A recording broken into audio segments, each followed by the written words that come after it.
You're going on tour, yeah, like you said, tomorrow. You're actually coming to Indiana tomorrow, man. That's exciting. You're going on tour with the Browning, dude. How pumped are you guys? We're real excited. Indiana's always been really good to us. We have yet to play Portage, and we have yet to actually play like Indianapolis. I believe we get to play both those places, so we're really excited about it. Awesome. Yeah, Indianapolis definitely has the metal crowd here is definitely good. That's one thing that's for sure. There's just something about the Midwest that rock and metal are alive and well, and just it seems like better than most areas for some reason. I'm not sure what it is. For sure, yeah. Evansville had a really good scene going for a long time. We used to play there all the time, and Terre Haute was always a good time as well. So, but every time we played like outside areas, people always came from Indianapolis. So, nice. like, it's going to be awesome to like actually visit the kids, in that actual city and play a show for them. Nice. In their natural environments, people are always crazier when they're right. at home. So, awesome, man. You guys got the new album out, the debut, Violence, which is, I listened to it again today, which is just absolutely crazy record, man. It's like you use a lot of hardcore, a lot of metalcore, just a little bit of everything on that record. And it's just absolutely awesome record, man. Tell me a little bit about writing Violence and recording the record. Well, it is our debut. It was our first record.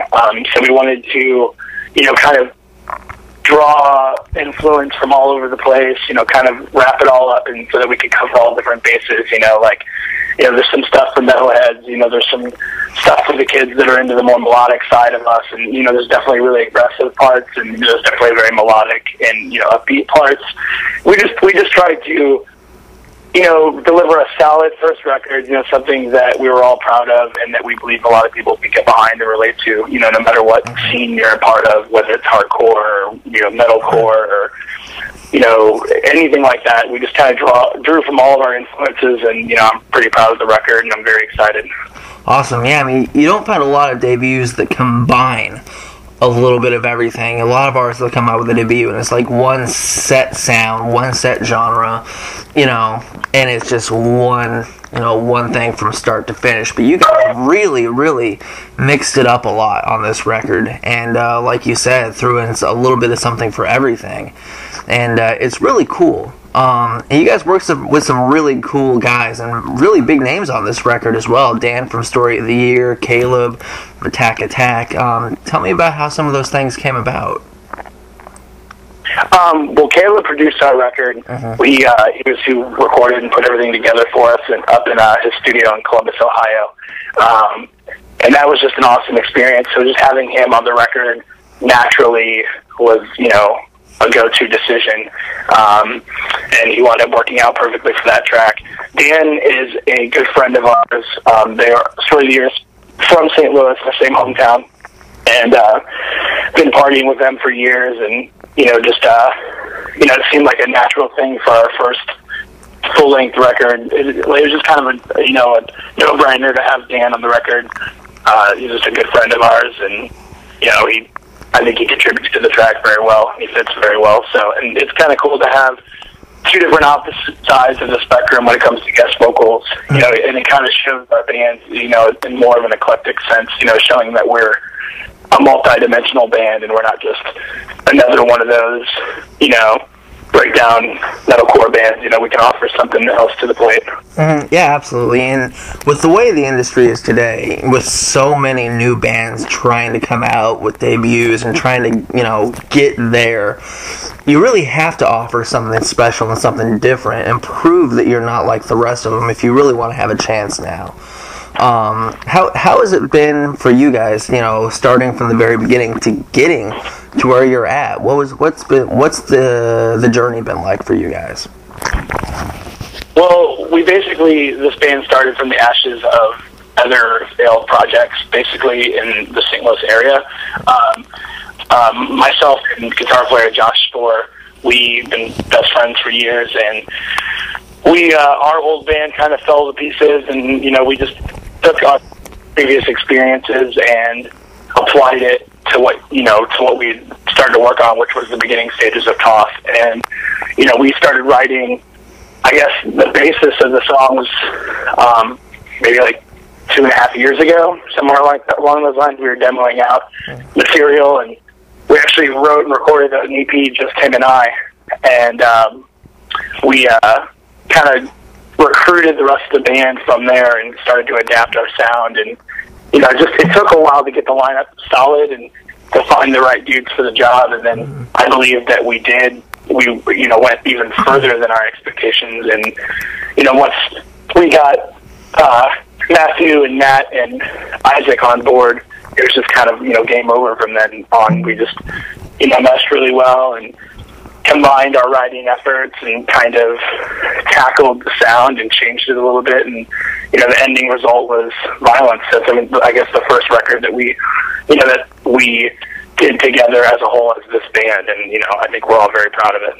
Yeah, like I said, it's a great debut record. A lot of bands today, they're releasing debuts. They're not great, but this is definitely up there in my book as one of the better debut records I've heard this year. So let's talk about Coffin Eyes. That video was just released. It's a great song. That's the one with Dan on it, and the video is great. Let's talk about the song. Lyrically, there's a lot of stuff going on there. Tell me a little bit about what that song is about for you and what it means to you. I guess Coffin Eyes, in a sense, is a song about people that are just okay with getting by with the bare minimum, just kind of going through the motions in life without really having any drive or ambition to do anything more with themselves, and just kind of being drones to what society expects of you, and just going through life without ever really living. And that's where that kind of track came from. It also derives from the sense that don't let people tell you what you can and cannot do with your life, which is basically the overall message of the whole record. It ties into that, and it just touches base with just basically letting go of the past and moving forward and being the best version of yourself possible, despite being disappointed by family or friends, or being disappointed and put down by enemies. It's just basically living your life for yourself, and just an awareness that there's more to life than what's expected from you. Awesome, man. Yeah, that is just awesome. Now, you guys, like we talked about earlier, you guys are hitting the road tomorrow. You guys are doing touring the right way, not like some 5-day or 2-week tour. This is like a full-fledged, like, month-and-a-half, 2-month-long tour. This is a crazy schedule. It looks like you guys are going almost everywhere, it seems like. What are you... Touring on a debut record, can be kind of tough for some bands with just one record. What are you looking to bring to the table with the set and, performance-wise, and what can fans really look forward to seeing when they come out to see you guys? Well, I think it's safe to say that we haven't been able to, due to circumstances beyond our control, we haven't actually been able to tour as much as we would want to for our debut record. If it were up to all of us, we would have been touring this entire time. The record came out in March, but this is like our first, U.S.